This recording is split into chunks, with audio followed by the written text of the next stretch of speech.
नमस्कार, स्वागत है आपका हमारे YouTube channel tutor for you में। और हम लोग आज पढ़ने वाले हैं इलेक्ट्रोस्टैटिक्स का कूलम्ब्स लॉ टॉपिक। तो कूलम्ब्स लॉ क्या है? कूलम्ब्स लॉ चार्ज के रिगार्डिंग एक लॉ है जो ये कहता है कि इस यूनिवर्स में कोई भी दो चार्ज पार्टिकल जो है, इस यूनिवर्स में कोई भी जो दो चार्ज पार्टिकल है वो एक दूसरे को अट्रैक्ट या रिपेल करता है। चार्ज के बारे में अगर आपको अच्छे से जानना है तो इससे पहले मैंने एक वीडियो बना रखा है, आप उसे जरूर देखें। तो ये दो चार्ज पार्टिकल है, ये दोनों चार्ज पार्टिकल या तो एक दूसरे को अट्रैक्ट करेगा या तो रिपेल करेगा। डिपेंड करता है इसके नेचर के ऊपर। अगर ये दोनों सेम चार्जेस है, दैट मीन्स लाइक चार्जेस है, तो एक दूसरे को रिपेल करेंगे। लाइक अगर पॉजिटिव पॉजिटिव है, ये नेगेटिव नेगेटिव दोनों नेगेटिव है, तो भी दोनों एक दूसरे को रिपेल करेगा। और अगर इन दोनों का चार्ज अलग अलग है, अनलाइक चार्जेस है दोनों, तो ये एक दूसरे को अट्रैक्ट करेगा। तो कूलम्ब्स लॉ कहता है यूनिवर्स में कहीं भी दो चार्जेस अगर हो तो वो एक दूसरे को अट्रैक्ट या रिपेल करता है एक फोर्स से। और ये जो फोर्स है वो इन दोनों चार्जेस के चार्ज के प्रोडक्ट के डायरेक्टली प्रोपोर्शनल और इन दोनों के बीच के डिस्टेंस के इनवर्सली प्रोपोर्शनल होता है। मतलब सपोज ये दो पॉइंट हैं जहां पे दो चार्जेस Q1 एंड Q2 है। इन दोनों के बीच का डिस्टेंस R है। अब इफ अगर हम लोग मान लेते हैं कि इन दोनों के बीच का जो फोर्स ऑफ इंटरेक्शन है, that means force of attraction और फोर्स ऑफ रिपल्सन जो है, मतलब दोनों के बीच जो फोर्स लग रहा है वो F है। अब according to Coulomb's law F directly proportional होता है Q1 इंटू Q2 के, मतलब प्रोडक्ट ऑफ चार्जेस के। और ये F इनवर्सली प्रोपोर्शनल होता है the square of the distance between them, मतलब इन दोनों के बीच के डिस्टेंस का स्क्वायर का इनवर्सली प्रोपोर्शनल होता है। तो ये रिलेशन नंबर 1 हम लोग कंसीडर कर रहे हैं और ये रिलेशन नंबर 2। सो इन दोनों वेरिएशन से हम लोग पाते हैं फ्रॉम 1 एंड 2 हम लोग कह सकते हैं F proportional to Q1 Q2 by R square. अब हम ये जानते हैं कि जब भी ये प्रोपोर्शनैलिटी साइन को हम लोग हटाते हैं तो एक कांस्टेंट हम लोग यूज करते हैं जो कि यहां पे K है। तो यहां पे K क्या हो गया? K हो गया प्रोपोर्शनैलिटी कांस्टेंट। अब इस K का वैल्यू क्या होता है? इस K का वैल्यू होता है 1/4 pi epsilon naught into Q1 Q2 by R square. So हम लोग को यहां पर एक लॉ मिला है, एक फॉर्मूला मिला है लॉ से, जो है F equal to 1/4 pi epsilon naught into Q1 Q2 by R square. आप लोगों के मन में सवाल उठ रहा होगा कि ये एप्सिलॉन क्या है? एप्सिलॉन है, ये सिंबल को हम लोग एप्सिलॉन बोलते हैं, लैटिन लेटर है ये। तो ये एप्सिलॉन नॉट यानी एप्सिलॉन 0 है permittivity of free space, permittivity of free space. चलिए अब समझते हैं कि ये परमिटिविटी क्या है। देखिए ये दो चार्जेस वैक्यूम में है अगर सपोज, तो इन दोनों के बीच एक फोर्स लगेगा। सपोज लेट करते हैं कि वो फोर्स 5 न्यूटन का है। अब अगर इन दोनों चार्जेस को, द सेम चार्जेस, इन दोनों चार्ज को अगर हम लोग वाटर के अंदर ले जाएंगे तो क्या होगा, तभी इन दोनों का फोर्स लगेगा, बट ये फोर्स 5 न्यूटन का नहीं रहेगा, उसमें चेंज आएगा। दैट मीन्स मेरे कहने का मतलब है कि दो चार्जेस के बीच का इंटरेक्शन फोर्स डिपेंड करता है मीडियम के ऊपर भी। ठीक वैसे ही जैसे स्पीड ऑफ लाइट डिपेंड करता है मीडियम पे। अगर वो वैक्यूम में हो तो उसकी स्पीड कुछ और होती है, अगर वो वाटर में हो तो उसकी स्पीड कुछ और होती है। यस, ये डिपेंड करता है रिफ्रैक्टिव इंडेक्स पे, मीडियम के रिफ्रैक्टिव इंडेक्स यानी कि वर्तनांक पे। उसी तरह दो चार्जेस के बीच लगने वाला आकर्षण या विकर्षण बल यानी कि अट्रैक्शन और रिपल्सन फोर्स यानी फोर्स ऑफ इंटरेक्शन, ये भी डिपेंड करता है मीडियम के परमिटिविटी पे। तो उम्मीद है परमिटिविटी का कॉन्सेप्ट आपको मिल गया होगा। परमिटिविटी किसी मीडियम का, याद रखिएगा, किसी मीडियम का वो प्रॉपर्टी है जिस पे डिपेंड करता है चार्जेस का फोर्स। और भी कुछ चीजें डिपेंड करती हैं, खैर हम लोग चार्ज को यहाँ लेके चल रहे हैं, चार्ज के बीच के इंटरेक्शन फोर्स को हम लोग यहाँ पर लेके चल रहे हैं। तो ये एप्सिलॉन नॉट क्या है, ये परमिटिविटी है फ्री स्पेस का यानी कि वैक्यूम का। अगर किसी मीडियम का हो तो सिर्फ हम लोग एप्सिलॉन बोलेंगे या एप्सिलॉन एम बोल देंगे। अगर ग्लास है तो एप्सिलॉन जी बोल देंगे, सफिक्स में जी हम लोग मेंशन करेंगे। तो ये था हम लोगों का परमिटिविटी। अब हम लोग आते हैं कुछ वैल्यूज पे। सबसे पहले हम लोग जान लेंगे परमिटिविटी ऑफ फ्री स्पेस का न्यूमेरिकल वैल्यू क्या होता है। तो एप्सिलॉन नॉट यानी कि परमिटिविटी ऑफ फ्री स्पेस का वैल्यू होता है 8.8542। अच्छा, यहां पे यूनिट क्या होगा इसका, चलिए हम लोग एक बार यूनिट फाइंड आउट कर लेते हैं। वैसे आप लोगों में से कईयों को पता होगा कि हम लोग यूनिट कैसे फाइंड आउट करते हैं किसी फिजिकल क्वांटिटी का, बट स्टिल जिन लोगों को नहीं पता है मैं उन लोगों के लिए एक छोटा सा यहाँ पर प्रोसेस बताना चाहूंगा। जैसे कि हमें पता है F equal to 1/4 pi epsilon naught into Q1 Q2 by R square, ये एक फॉर्मूला हमें अभी कूलम्ब्स लॉ से मिला है।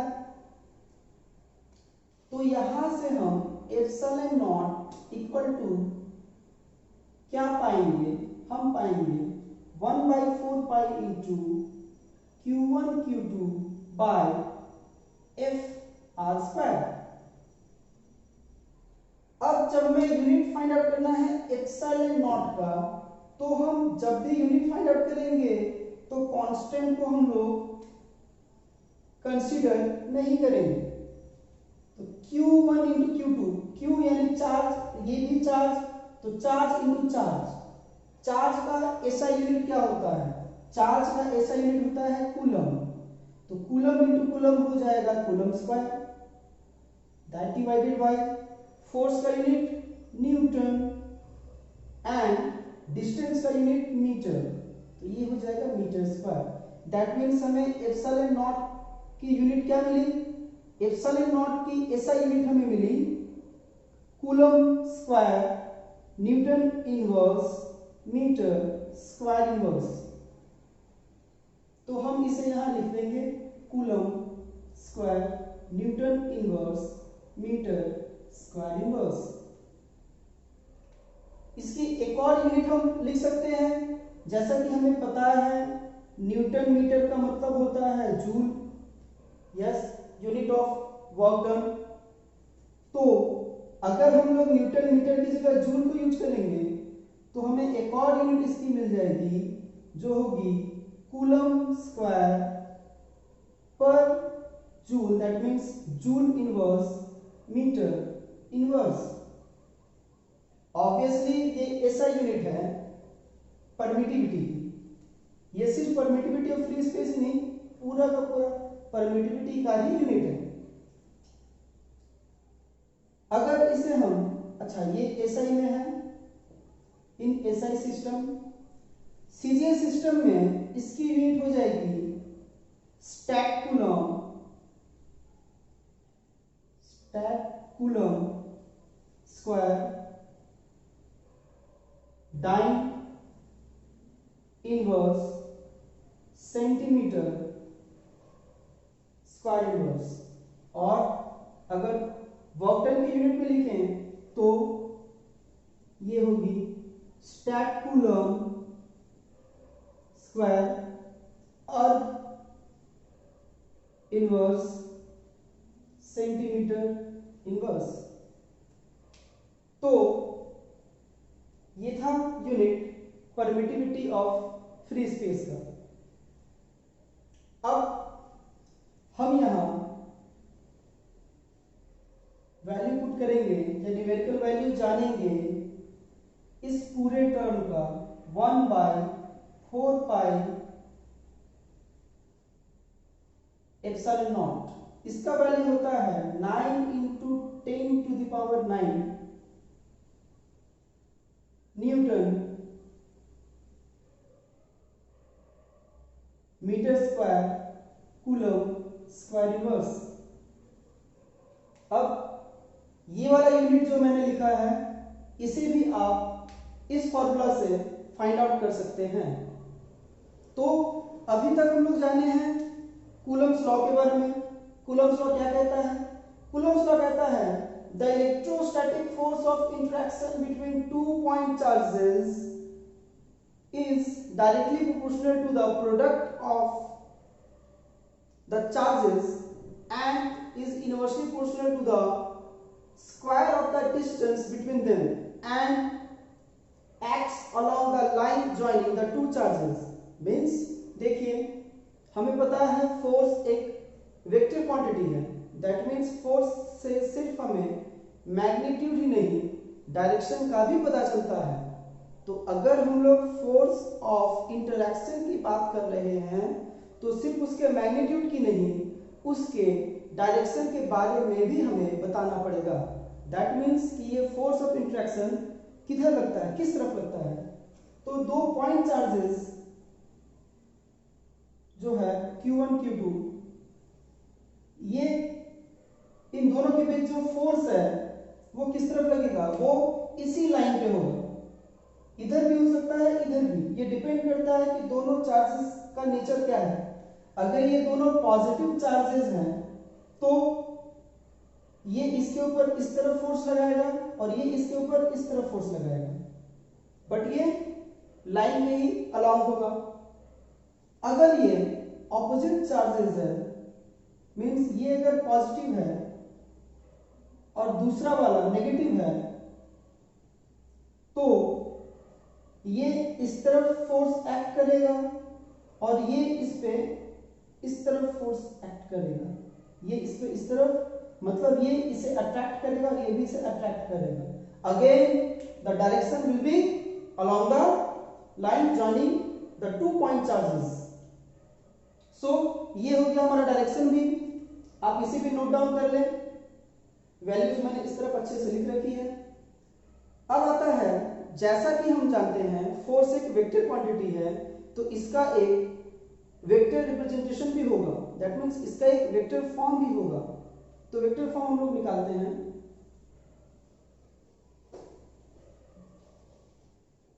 जैसा कि हमें पता है F इक्वल टू होता है 1/4 pi E0 into q2 by R square. अब जब भी वेक्टर फॉर्म में लिखेंगे तो हम लोग f के ऊपर वेक्टर का सिंबल दे देंगे। अब देखिए राइट हैंड साइड में ये वेक्टर क्वांटिटी है नहीं, परमिटिविटी ऑब्वियसली नहीं है, वेक्टर क्वांटिटी चार्जेस भी नहीं है। ये जो डिस्टेंस है यहां से हमें एक वेक्टर क्वांटिटी डिस्प्लेसमेंट मिलती है, तो हम लोग इसके लिए एक यूनिट वेक्टर यहां दे देंगे। बस हो गया हमारा वेक्टर फॉर्म। अब जिन्होंने वेक्टर अच्छे से पढ़ा है उन्हें पता होगा कि यूनिट वेक्टर इक्वल टू होता है vector divided by magnitude of that vector. अगर आपको ये नहीं पता तो घबराने की कोई बात नहीं है, फ्यूचर में मैं वेक्टर के ऊपर भी वीडियो लेकर आऊंगा। तो इसको अगर हम यहां पुट कर देते हैं तो हमें क्या मिलेगा? हमें मिलेगा F equal to 1/4 pi epsilon naught into Q1 Q2 by R square into vector R by R। Yes, तो हमें यहां से मिल जाएगा F equal to 1/4 pi epsilon naught into Q1 Q2 by R cube into vector R। तो ये वाला form भी वेक्टर फॉर्म है, ये वाला फॉर्म भी वेक्टर फॉर्म है, बस यूजेस के ऊपर डिपेंड करता है। तो ये दोनों हो गए वेक्टर फॉर्म। अब अगर कोऑर्डिनेट एक्सिस के अकॉर्डिंग में अगर हम लोग इसे देखें, मतलब अगर हमें पूछा जाए इसके लिए निकालो, देखिए यहां पे जो वेक्टर r है वो पाथ वेक्टर को रिप्रेजेंट करता है, पाथ वेक्टर r को रिप्रेजेंट करता है। तो सपोज कि ये r है, r का वैल्यू हमारा, तो सपोज कि इस तरह कोऑर्डिनेट एक्सिस में अगर ये है यहां, तो इसका वैल्यू अगर हमारा है r वेक्टर का, ये वैल्यू कुछ इस तरह है x i cap plus y j cap plus z k cap. तो ये कैसा दिखेगा ये फॉर्म? तो हम आते हैं, मतलब हमें वेक्टर r इक्वल टू यहां मिला है x i cap plus y j cap plus z k cap. तो यहां से r इक्वल टू हमें क्या मिलेगा? r इक्वल टू होता है, मतलब वेक्टर का मैग्नीट्यूड इक्वल टू होता है x square plus y square plus z square. That means the component of x का square plus the square of component of y axis and the square of the component of z axis. तो ये हो गया x square plus y square plus z square to the power half. अब हमें इसे यहां put कर देंगे तो f इक्वल टू में मिलेगा 1/4 pi epsilon naught into Q1 Q2 by x square plus y square plus z square to the power 3/2 into x i cap plus y j cap plus z k cap. तो ये हो गया हमारा एक और form जिसमें हम लोग r को इसके ऑर्थोगोनल फॉर्म में यानी कोऑर्डिनेट वाले फॉर्म में इसको हम लोग देखे हैं तोड़ के। चलिए हम लोग बहुत डिटेल में चले गए हैं, अब हम अगले टॉपिक की तरफ जाते हैं जो कि है डाइलेक्ट्रिक कांस्टेंट। अब ये डाइलेक्ट्रिक कांस्टेंट क्या है? डाइलेक्ट्रिक कांस्टेंट जिसको हम लोग रिलेटिव परमिटिविटी या फिर स्पेसिफिक इंडक्टिव कैपेसिटी या फिर डाइलेक्ट्रिक कोएफिशिएंट भी कहते हैं। तो ये क्या होता है? देखिए मैंने कुछ देर पहले एक एग्जांपल दिया था कि दो चार्जेस वैक्यूम में है तो इनका फोर्स अलग लगेगा, और वाटर में है तो इनके बीच जो फोर्स है वो अलग होगा। तो अगर कोई पूछ दे कि कितना होगा कितना ज्यादा होगा या कितना कम होगा। या फिर अगर ऐसे कोई पूछे कि वैक्यूम का जो परमिटिविटी है वो वाटर के परमिटिविटी से कितना ज्यादा है या कितना कम है, या इसके रिवर्स पूछ ले कि वाटर का परमिटिविटी वैक्यूम के परमिटिविटी से कितना ज्यादा या कितना कम है। मतलब जब भी हम कंपेयर करेंगे किसको, किसी भी मीडियम के परमिटिविटी को परमिटिविटी ऑफ वैक्यूम से, तो उसे हम कहेंगे डाइलेक्ट्रिक कांस्टेंट। फिर से समझिएगा, किसी भी मीडियम के परमिटिविटी को अगर हम कंपेयर करके देखेंगे वैक्यूम के परमिटिविटी से कि वैक्यूम के परमिटिविटी से वो कितना ज्यादा या कितना कम है, तो हम जिसका हेल्प लेंगे वो है डाइलेक्ट्रिक कांस्टेंट या रिलेटिव परमिटिविटी। तो डाइलेक्ट्रिक कांस्टेंट यानी K, जिसे हम लोग epsilon r that means relative permittivity भी कहते हैं, ये होगा परमिटिविटी ऑफ दैट मीडियम, या कह सकते हैं absolute permittivity of that medium divided by permittivity of free space. तो यहां से एक डेफिनेशन हमें ये मिल सकता है कि रिलेटिव परमिटिविटी और dielectric constant is the ratio of absolute permittivity of any medium to the permittivity of free space or permittivity of vacuum। तो ये था हमारा डाइलेक्ट्रिक कांस्टेंट। इसे हम लोग दैट मींस रिलेटिव परमिटिविटी को हम लोग F0 by Fm भी लिख सकते हैं। नाउ F0 और Fm क्या है? F0 है किसी दो चार्जेस के बीच लगने वाला जो फोर्स ऑफ इंटरेक्शन है इन वैक्यूम, और सेम चार्जेस में जो फोर्स लग रहा है, मतलब सेम चार्जेस के बीच का जो फोर्स लग रहा है किसी मीडियम में, वो है Fm। फिर से समझिएगा, दो चार्जेस को हम वैक्यूम में रख दिए हैं, उन दोनों के बीच का जो फोर्स ऑफ इंटरेक्शन है वो, और फिर उसी दो चार्जेस को हम वाटर के अंदर ले जाते हैं, फिर उसका फोर्स कैलकुलेट करते हैं, वो हम लोग Fm मान लिए हैं। तो F0 by Fm equal to होता है रिलेटिव परमिटिविटी। चलिए इसे प्रूफ कर लेते हैं। F0 means F0 by Fm means F0 क्या हो जाएगा, 1 by 4 pi epsilon naught into Q1 Q2 by R square divided by 1 by 4 pi epsilon into Q1 Q2 by R square। Distance same है, charges भी same है, सिर्फ medium अलग अलग कर दिए हैं, तो फोर्स का वैल्यू अलग अलग आ गया है, उसे हम लोग यहाँ पे पुट कर रहे हैं और देख रहे हैं कि क्या होता है। 1 कैंसिल, 4 पाई भी कैंसिल हो जाएगा, ये भी कैंसिल हो गया, सब कुछ कैंसिल हो गया, हमें मिलेगा यहाँ से 1 by epsilon naught to the 1 by epsilon. अब ये डिनोमिनेटर ऊपर आ जाएगा और ये नीचे, ये हमारा प्रूफ हो गया है ER इक्वल टू ये। तो हम लोग कह सकते हैं ER इक्वल टू क्या होता है, F0 by Fm। अब कोई पूछे कि किसी मीडियम का परमिटिविटी ज्यादा है तो चार्जेस के बीच का फोर्स ज्यादा होगा या कम। तो अगर मीडियम का परमिटिविटी ज्यादा है तो फोर्स कम लगेगा, बिकॉज परमिटिविटी हम देख पा रहे हैं जो परमिटिविटी है वो डिनोमिनेटर में है। So greater the permittivity lesser the force of interaction between 2 point charges.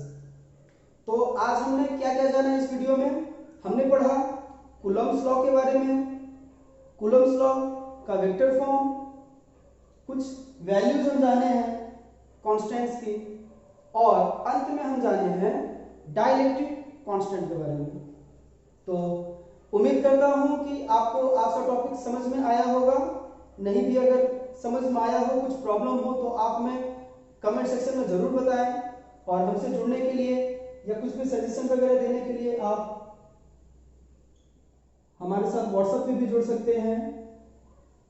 हमारा व्हाट्सएप नंबर है 9804442727। तो आशा करता हूं कि आपको ये वीडियो अच्छी लगी होगी। अगर सचमुच ऐसा है तो आप हमारे चैनल को सब्सक्राइब जरूर करें और लाइक जरूर करिएगा एंड शेयर तो जरूर का जरूर करें। धन्यवाद।